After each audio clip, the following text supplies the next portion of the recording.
Salut, ici Étienne, avec une vidéo aujourd'hui pour parler d'une nouvelle étude scientifique qui vient de sortir, très intéressante pour les femmes qui veulent perdre du poids et qui font de l'exercice. Et mon petit doigt me dit que c'est peut-être ton cas.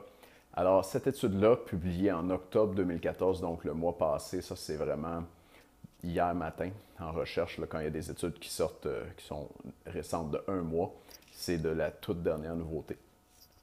Publié dans le Journal of Strength and Conditioning Research aux États-Unis, un bon périodique quand même. Étude dans laquelle il y a 81 femmes à qui on a fait faire de l'exercice. C'était de la marche ou du jogging, une demi-heure, 3 fois par semaine.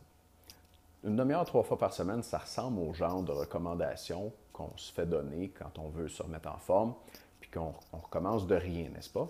Tu as sûrement déjà entendu ça, oui.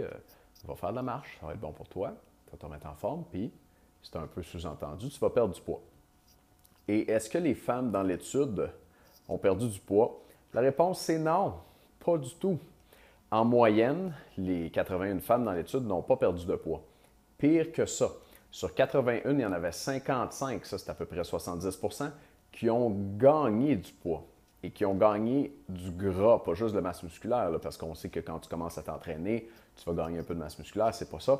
Ces femmes-là ont engraissé, ça a été très bien mesuré avec un scan qu'on appelle un DEXA, absorptiométrie par rayon, quelque chose en français. Enfin, c'est un genre de rayon X. Et puis, ces 55 femmes-là sur 81, donc 70% des femmes, ont engraissé quand on leur a dit de faire de la marche une demi-heure, 3 fois par semaine. C'était à 70% de leur maximum. OK? Donc, on va plutôt se parler d'un léger jogging.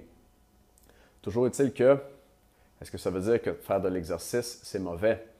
Non, certainement pas. Faire de l'exercice, c'est excellent pour la santé. Ça aide à contrôler le poids. Mais si tu veux perdre du poids, je pense que cette étude-là est un excellent exemple d'une chose que je répète assez souvent, qui est que le plus important, ce n'est pas l'exercice, mais c'est plutôt l'alimentation. Et que si tu fais comme les femmes dans l'étude, et que tu ne te préoccupes pas de ton alimentation, tu vas simplement faire plus d'exercice, il pourrait très bien t'arriver ce qui leur est arrivé, c'est-à-dire elles ont engraissé. Alors les chercheurs se sont posé la question, pourquoi est-ce que les femmes dans l'étude ont pris de la masse graisseuse, de la masse grasse, en se mettant à faire de l'exercice? Eh bien, c'est parce que ces femmes-là auraient compensé. Donc, les chercheurs, là, dans leur article, parlent des compensators. Les 55 femmes qui ont engraissé en se mettant à faire de l'exercice, c'est parce qu'elles ont trop compensé. Et elles ont compensé dans quoi, tu penses? Elles ont compensé dans les récompenses. Je me suis entraîné, je peux me permettre une poutine, un sac de chips, un burger, une palette de chocolat, de la crème glacée, un biscuit, juste un. Mais finalement, elle a rangé au complet. Donc, elles ont compensé dans la nourriture, qui est probablement le coupable principal. Et il est fort possible qu'elles aient compensé aussi dans leur activité physique. Tu as peut-être déjà entendu ou même fait ça toi-même. Oh, je me suis entraîné ce matin, ce soir, je vais m'asseoir sur mon steak. Devant la télé, je fais rien. Je suis fatigué. Bien, je suis fatigué. Ça fait que l'exercice que j'ai fait, puis l'énergie que j'ai dépensée cet après-midi, ben, je ne la dépense pas ce soir. Puis que, overall, dans l'ensemble, ben, j'en ai dépensé moins que si j'avais rien fait. Et là, je me retrouve à compenser et à engraisser au lieu de maigrir, même si je suis plein de bonnes intentions parce que j'ai commencé à faire de l'exercice. Alors, qu'est-ce qu'il faut retenir de ça? Il faut retenir que si tu veux perdre du poids, c'est très, très, très, très, très important de t'occuper de ton alimentation. L'exercice seul, ce n'est pas suffisant pour perdre du poids. Les résultats sont décevants dans la littérature scientifique. Ce n'est pas la première fois qu'il y a un article comme celui-là qui sort, mais j'ai trouvé celui-là très éloquent. Alors, je voulais t'en parler. Cette semaine, une petite annonce. On a un nouveau livre qui va sortir bientôt. C'est un livre de recettes au poulet que tu peux manger à volonté pour maigrir de environ 1 livre par semaine. C'est toutes des recettes au poulet, mais modifiées avec des aliments spéciaux dont tu peux retrouver la liste au chapitre 5 de mon livre, Maigrir sans avoir faim, tous des aliments bourrants qui t'enlèvent ta faim dans le fond. Donc, tu peux en manger autant que tu veux, tu n'auras pas faim quand même et tu vas perdre du poids. Donc, on a décidé de faire 29 recettes au poulet avec ça parce qu'on recevait beaucoup de demandes pour un livre de recettes.